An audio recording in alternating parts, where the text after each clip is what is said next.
Assalamualaikum warahmatullahi wabarakatuh. Jumpa lagi dengan saya. Eee, di video kali ini saya akan membahas tentang 5 ketentuan, siswa yang bisa mendaftar KIP kuliah.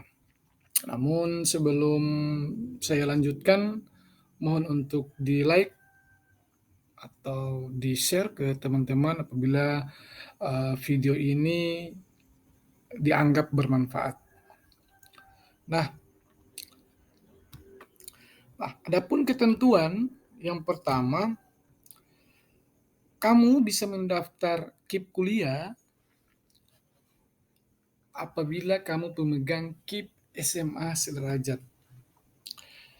KIP SMA sederajat ini diperoleh dari Dinas Sosial.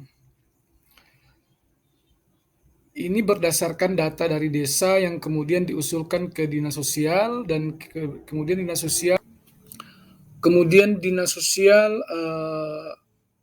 Dinas Sosial Kabupaten mengajukan lagi ke provinsi dan provinsi mengajukan ke Kementerian Sosial.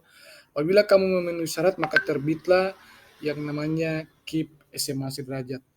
Namun ada juga pemegang KIP SD, SMP itu sama, itu bisa dipergunakan di pendaftaran KIP kuliah.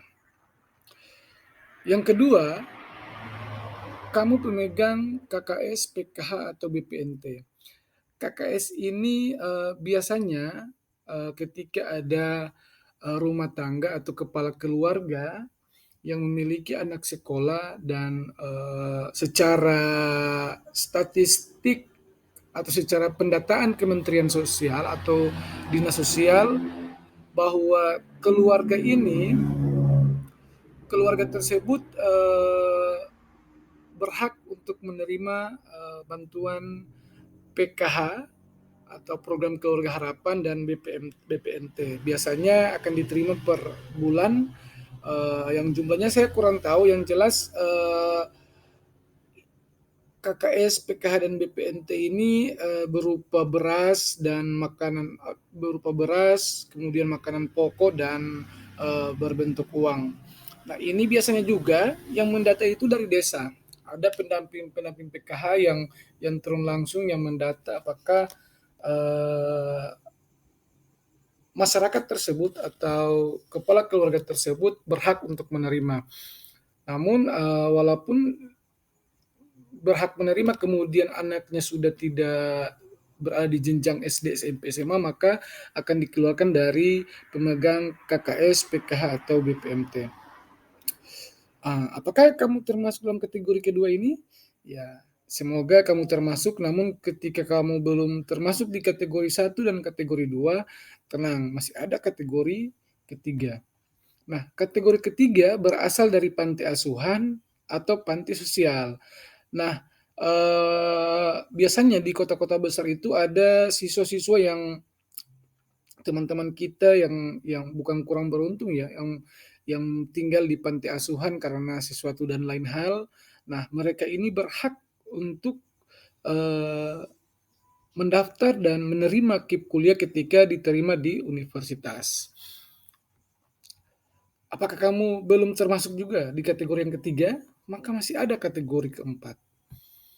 Nah, kategori keempat ini terdata di DTKS dengan Densil 4. Nah, ini biasanya setiap tahun itu di desa itu ada operator DTKS yang ditugaskan oleh Dinas Sosial untuk mendata keluarga apakah dimusyawarahkan di desa, apakah keluarga tersebut berhak secara ekonomi untuk terdata di DTKS. Nah, jika kamu terdata di DTKS, maka kamu berhak untuk mendapatkan KIP kuliah ketika kamu diterima di universitas nanti. Biasanya kamu terdata di DTKS atau tidak itu ketika kamu mendaftar di link KIP kuliah kemdikbud.go.id itu akan muncul Densil 4. Kalau kamu belum terdaftar maka tidak akan muncul Densil 4, akan muncul belum Densil 4. Jadi nanti ada video selanjutnya bagaimana tata cara untuk mendaftar KIP kuliah. karena berhubung KIP kuliah belum dibuka, sehingga saya hanya menyampaikan pokok-pokok apa saja yang menjadi persyaratan ketika kamu diterima di universitas dan kamu pendaftar KIP kuliah. Apakah kamu termasuk dalam 5 kategori ini atau tidak? Nah, apakah kalian termasuk juga di kategori keempat ini atau belum? Jika belum, tenang, masih ada kategori yang kelima. Nah, kategori kelima ini bahwa pendapatan kotor gabungan orang tua, ayah dan ibu itu maksimal 4 juta atau pendapatan kotor gabungan orang tua wali dibagi jumlah anggota keluarga maksimal 750.000. Nah, jadi kalau kamu tidak termasuk di kategori pertama sebagai pemegang KIP kuliah, pemegang KIP SMA, kemudian pemegang KKS, kemudian berasal dari panti asuhan, dan belum terdata di Densil, semoga kamu berada di kategori kelima. Nah, teman-teman, di KIP kuliah itu saya ingatkan lagi, banyak-banyak berkoordinasi dengan operator untuk memvalidasi dan verifikasi NIK.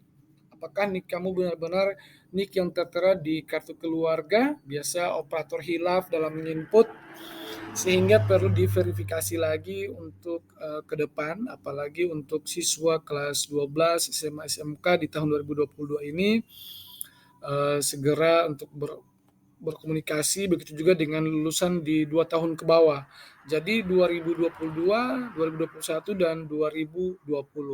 Karena KIP kuliah ini diperuntukkan untuk lulusan 2 tahun terakhir dan lulusan saat ini.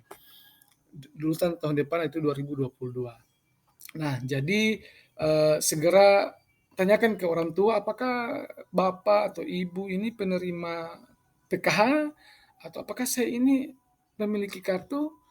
Kalaupun tidak, apakah saya ini termasuk dalam DTKS, bisa dicek di laman Kementerian Sosial itu ada, bisa dicek apakah nih kamu itu terdata di DTKS atau tidak. Nah, kalaupun tidak, saya doakan teman-teman berada di kategori yang kelima, yaitu pendapatan kotor gabungan orang tua wali maksimal 4 juta. Jadi untuk KIP kuliah ini saya akan update lagi video tentang bagaimana mendaftar KIP kuliah, bagaimana menyediakan email, kemudian NISN, NIK, dan NPSN. Nah, biasanya NIK ini sangat sensitif. Ada NIK yang tidak valid, ada NIK yang salah diinput oleh operator Dapodik, ada NIK yang belum diupdate di Dukcapil. Nah, ini harus dipersiapkan sejak dini, sejak sekarang ini harus dipersiapkan biar datang tiba waktunya pendaftaran SNPTN dan KIP kuliah ataupun SBMPTN dan KIP kuliah tidak akan berbenturan dengan permasalahan-permasalahan administrasi. Ya, jadi terima kasih. Demikian. Ditunggu lagi video mengenai pendaftaran SNPTN, SBMPTN, dan KIP kuliah. Semoga bermanfaat. Sukses selalu. Jangan lupa subscribe. Assalamualaikum warahmatullahi wabarakatuh.